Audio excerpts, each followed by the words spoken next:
En 1920 la crisis había pasado. Jung emergió para seguir 40 años estudiando, escribiendo y trabajando con pacientes. Empezó a considerar que la ruptura entre Freud y él era atribuible a su diferente carácter o tipo, y como podría definirse la perspectiva psicológica en general de la gente. En 1921, Jung publicó el libro Tipos psicológicos. Now, another set of ideas center around the terms introversion and extroversion. It's simply practical because there are certain people who definitely are more influenced by their surroundings than by their own intentions. While there are other people who are more influenced by the subjective factor. Now, you see, the subjective factor, that's very characteristic, was understood by Freud as a sort of pathological autoerotism. Yes, yes. Now, this is a mistake. You know, we have, the psyche has two conditions, two important conditions. The one is the environmental influence, yes. And the other is the given fact of the psyche as it is born. Jung definió 4 tipos principales observando a los pacientes, amigos y colegas: pensar, sentir, sensación e intuición. Hay una explicación muy sencilla de estos términos y demuestra al mismo tiempo cómo he llegado a tal tipología.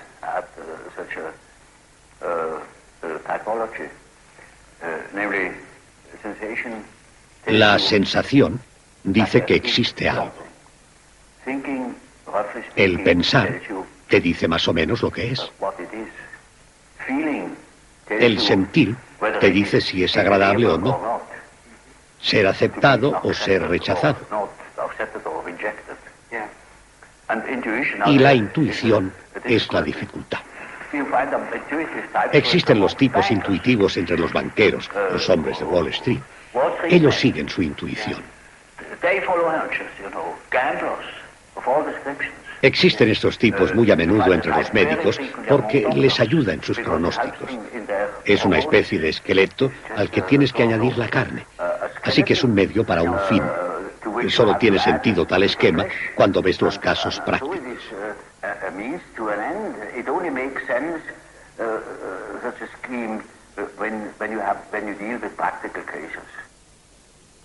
Los Wheelwright son un buen ejemplo de la teoría de tipos de Jung y su punto de vista de que los tipos opuestos se atraen y luego sufren conflictos. Todo el mundo sabe que las mujeres sienten y los hombres piensan. Está en la página 3 de cualquier libro que escojas. Pues en nuestra familia ocurre al revés. Yo no soy capaz de pensar en cómo abrir una bolsa de papel. Sin embargo, mi mujer tiene una mente de primera clase. Las mujeres deberían sentir y los hombres deberían pensar. Joe sentía y yo pensaba, hasta que fue al revés.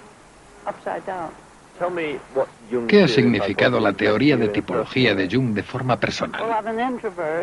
Pues soy introvertida y pertenezco al tipo sensación. ¿Y eso qué significa exactamente? Sensación significa hechos. Tiene que ser un hecho. No se puede andar con rodeos. Tiene que concretarlo. Tiene que ser blanco o negro. Y en segundo lugar, pensar. Y para una mujer eso no se permitía en aquellos tiempos. Las funciones dominantes de su mujer eran sensación y pensar. ¿Cuáles son las suyas? Intuición y sentir. Somos completamente ¿En ese opuestos. orden? Sí, somos opuestos. Ella es muy introvertida y yo soy algo extrovertido. ¿Algo nada más? Sí, un poco. Sin fanatismo. Se podría decir que es casi la regla. Pero no me gusta hacer muchas para no parecer esquemático. Un hombre introvertido se casa con una extrovertida para compensar. U otro tipo se casa con el opuesto para complementarse. ¿También significaba que estaban ustedes en conflicto? Sí, mucho conflicto.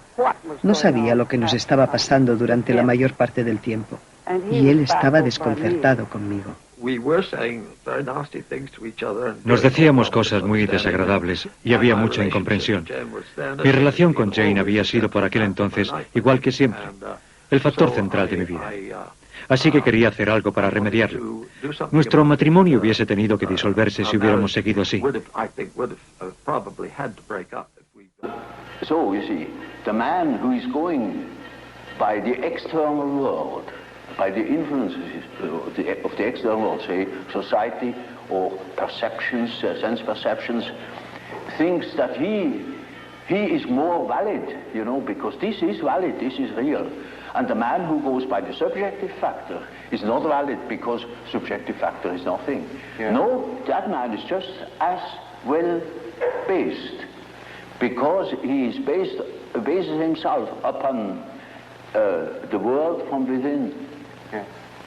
And so he is quite right, even if he says, oh, there is nothing but my fantasy, you know. Yeah. And of course that is the introvert. And as the introvert is always afraid of the external world, he will tell you, when you ask him, he will be apologetic about it. Yeah. He will say, of course, yes, I know, it's only my fantasies. And he has always a resentment. And as the world in general, particularly America, is extroverted like hell, the introvert has no place. Yeah. Yeah. Because he doesn't know that he beholds the world from within. Yeah. And that gives him dignity, and that gives him certainty. The whole scheme of typology is merely a sort of orientation. Namely, there is such a factor as introversion, there is such a factor as extroversion. The classification of individuals means nothing at all. This is only the instrumentarium, yes, for the practical psychologist, yes, to explain, for instance, a husband to a wife, or for instance, it is very often the case, one could almost say, it is almost the rule, but I don't want to make too many rules in order not to be schematic, yeah, that an introvert marries an extrovert for compensation, or another type marries the counter type to complement himself, for instance.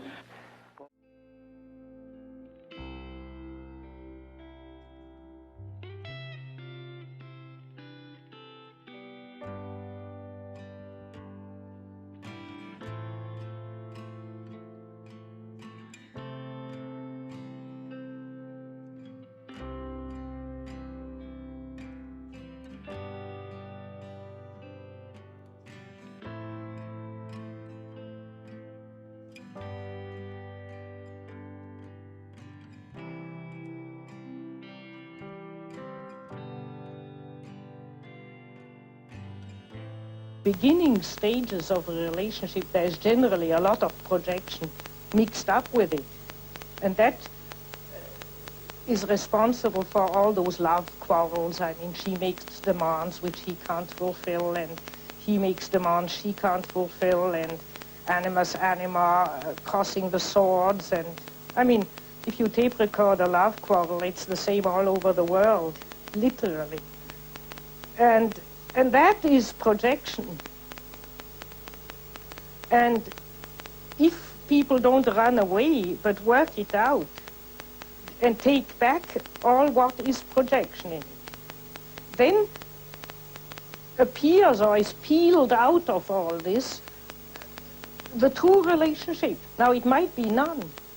And then it would be like the Freudian thing, goodbye, now I see you simply represented that and that in me, and thank you very much, goodbye. Or there might be a tremendous amount of relationship, true relationship built up, which is not the same thing as projection. When you have lived in under primitive circumstances, in the primeval forest, among primitive populations, then you know that phenomenon. You are seized with a certain spell, and then you do a thing that is unexpected. Now, see, the archetype is a force, it has an autonomy. It can suddenly seize you. It is like a seizure. Yeah. So, for instance, falling in love at first sight, that is such a case. You see, you have a certain image in yourself without knowing it of the woman, of the woman. Yeah. Now you see that girl, or at least a good imitation of your type. Yeah. And instantly you get a seizure, and you're gone. Yeah. And afterwards you may discover that it was a hell of a mistake.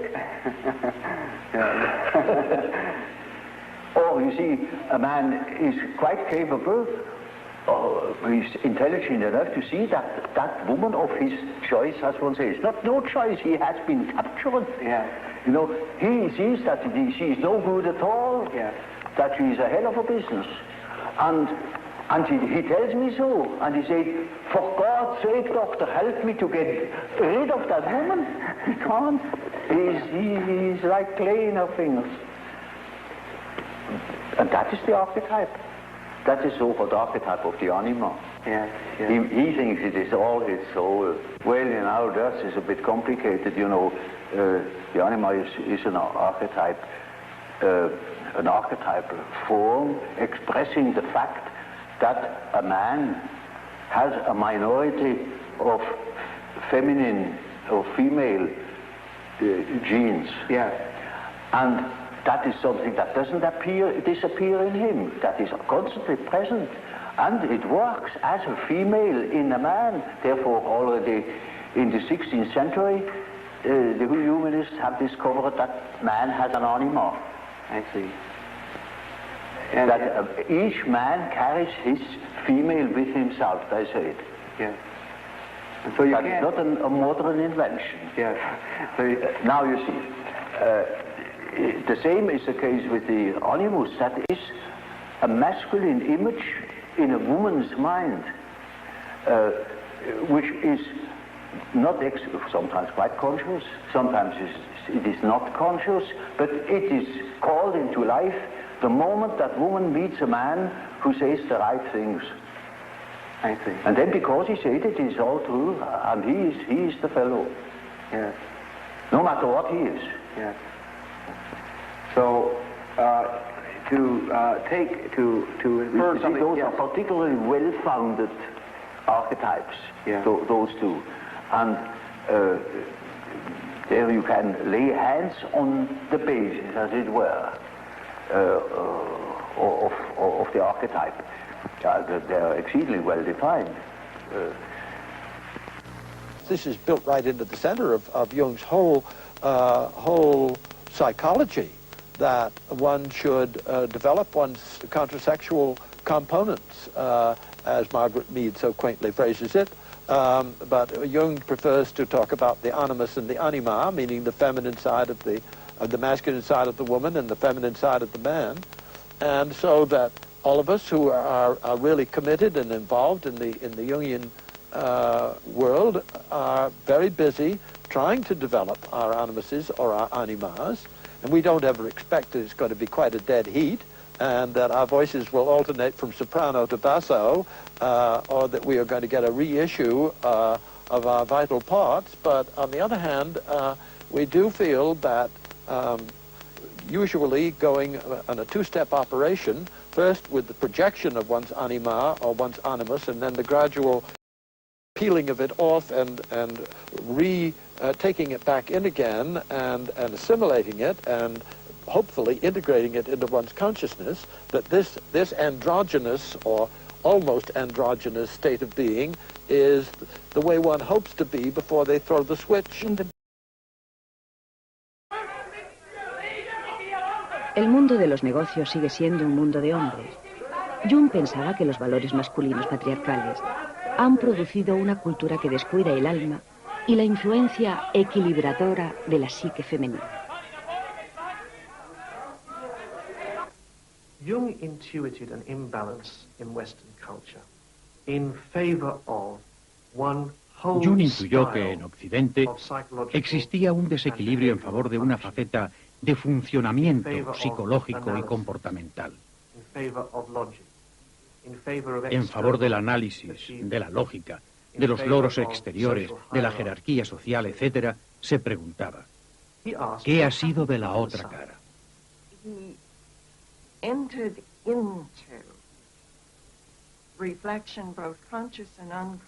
Entró en una reflexión tanto consciente como inconsciente, en un momento en que culturalmente el papel de la mujer empezaba a cambiar. La gente empezaba a protestar, querían el voto, etc. Así pues, contribuyó a lo que se ha convertido en todo un movimiento de nuestra época.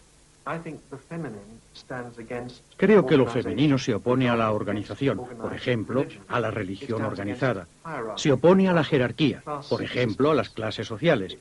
Se opone a una dependencia excesiva de la lógica y la racionalidad, de forma que las ciencias estrictas se ven desafiadas. Se opone a una dependencia excesiva de la tecnología, y así impulsa las cuestiones sobre la naturaleza y el interés por el entorno y la ecología.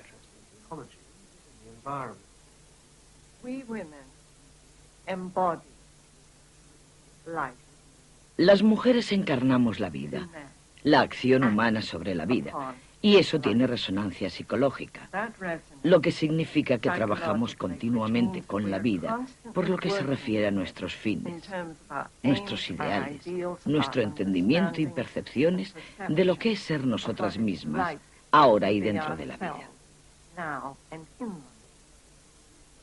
Jung observó que en la psique de cada mujer había una faceta masculina, el arquetipo del animus, y en cada hombre una contrapartida femenina, el ánima. El ánima es un arquetipo formal que expresa el hecho de que el hombre tiene una minoría de genes femeninos.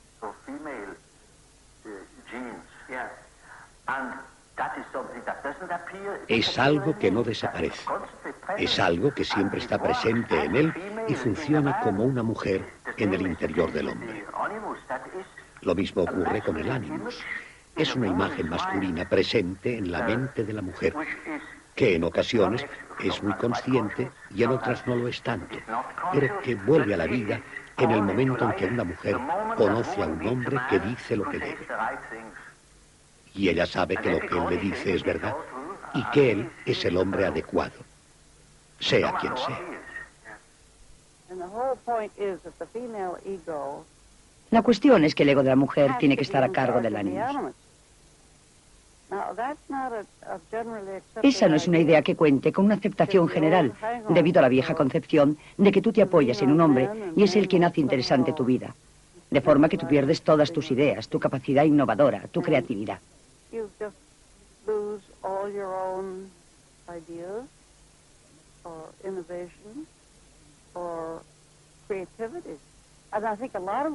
Creo que muchas mujeres tienen miedo a ser quienes son y hacer lo que es importante para ellas. Aún ocurre.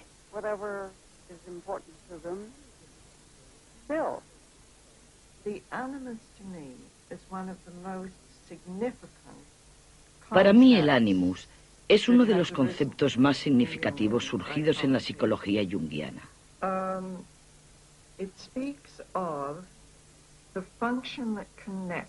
Habla de la función que relaciona a una mujer con su ser y personalidad más profundos, con su creatividad, con lo informe que se va formando a medida que envejece, con su trabajo, sus palabras, sus ideas, con ella misma, con su personalidad.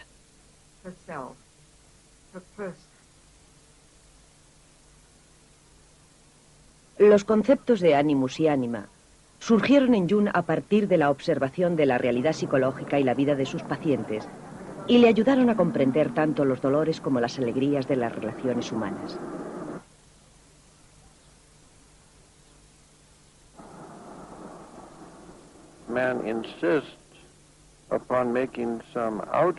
El hombre se empeña en hacer que una figura exterior, generalmente una mujer de carne y hueso, se encargue de su ánima por él. Es decir, hace que el mundo exterior sea una mediación entre él y su ánima, en lugar de servirse de ella en su interior, que es su lugar natural.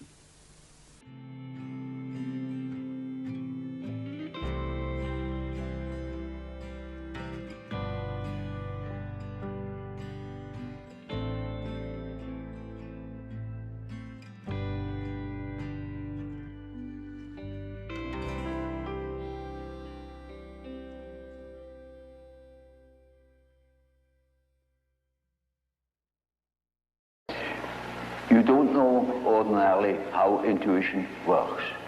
So when a man has a hunch, you can't tell exactly who he got at that hunch or where that hunch comes from. It is something funny about intuition. I will tell you a little story. I had two patients. The man was a sensation type, and the woman was an intuitive type. Of course, they felt attraction. And so they took a little boat and went out to the Lake of Zurich.